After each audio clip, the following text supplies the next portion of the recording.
2 દિવસથી ચોરીના બનાવો બની રહ્યા છે। ગઈકાલે રાત્રે દિવાળીપુરાના અશોકનગરમાં 2 દિવસથી ચોરીના બનાવ બનતા રહેવાસીઓમાં ભયનો માહોલ। વૃદ્ધના ઘરે તસ્કરો ત્રાટક્યા, જેમાં પલંગમાં છુપાયેલા રૂપિયા અને ભગવાનની મૂર્તિઓ પણ તસ્કરો લઈ ફરાર બન્યા।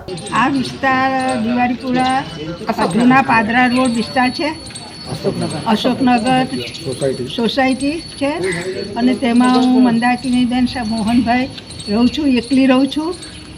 અમે સોમનાથ મંદિરે દર્શન કરવા ગયા હતા, ત્યાંથી આવ્યા તો અમારા ભાનુબેન કરીને એમના ઘેર ચોરી થઈ। ત્યાર પછી એમના ઘેર હું સુવા ગઈ અને સવારમાં આવીને અમારા જમાઈ ખરા સંજયકુમાર કે બા તો જાળી ખુલ્લી મૂકીને જતા નથી, કંઈ તો જાળી ખુલ્લી કેમ છે? તો કે દૂધ લેવા ગયા છે। તો ત્યાં તપાસ કરી તો હું નથી। પછી અમારા ઉપર અમારા બેન રહે છે, તેમને પૂછ્યું કે બા કઈ ગયા? તો કે બા ભાનુબેનના ઘેર ગયા છે। તો ત્યાં મને 5:30 બોલાવવા આવ્યા કે બા તમારું ઘર ખુલ્લું છે।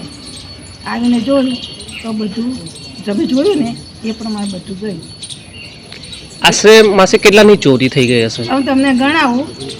ચાંદી આપણે ભગવાન આટલા મોટા મંદિર હતા, કૃષ્ણ 800 ગ્રામ કહી દો, કૃષ્ણ ભગવાન હતા, પછી ગણપતિ દાદાની મૂર્તિ હતી, લક્ષ્મીજીની મૂર્તિ હતી, ઘડિયાળો હતા। કુલ કેટલાનો આશરે? કુલ આશરે લાખ રૂપિયા તો ખરું। પોલીસ કમ્પ્લેન કરી છે તમે? ના આવીને ગયા।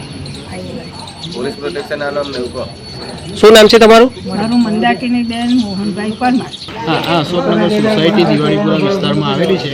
એમાં સળંગ 2-3 દિવસની અંદર સળંગ ચોરી કરીને ગયા છે ચોરો, અને પોલીસ પણ આવીને જોઈને ગઈ છે। પરંતુ હવે બીજા જે રહેવાસી છે ને બધા એમને બીક બેસી ગઈ છે કે હવે 2 તો થઈ, હજુ ને આ અઠવાડિયાની અંદર જ 2 થઈ ગઈ, 1 લાખ 1.5 લાખ આ 2 દિવસમાં જ। અને આ એટલું કોઈ જાણ ભેદું છે કે એને એટલી બી ખબર છે કે આ માસી જે છે એ બાજુમાં સુવા ગયા છે, એટલી બી ખબર છે।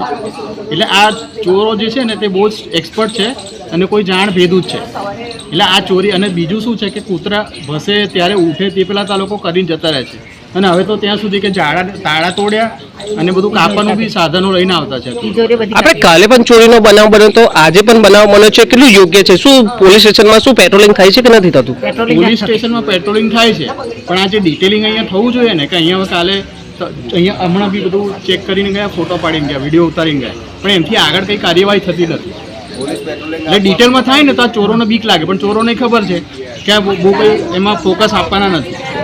શું લાગે એકદમ એની અંદર ડિટેલમાં ને તરત જ એક્શન લેવાય ને તો આની અંદર કંઈક સુધારો વધારો થાય। પેટ્રોલિંગની માંગ કરો છો તમે? પેટ્રોલિંગ પોલીસ દ્વારા પેટ્રોલિંગ તો બહાર થાય છે, પણ અહીં સોસાયટીમાં આ બધું બહારથી જો અટકી જતું હોય તો એ સોસાયટી સુધી કોઈ આવે જ નહીં।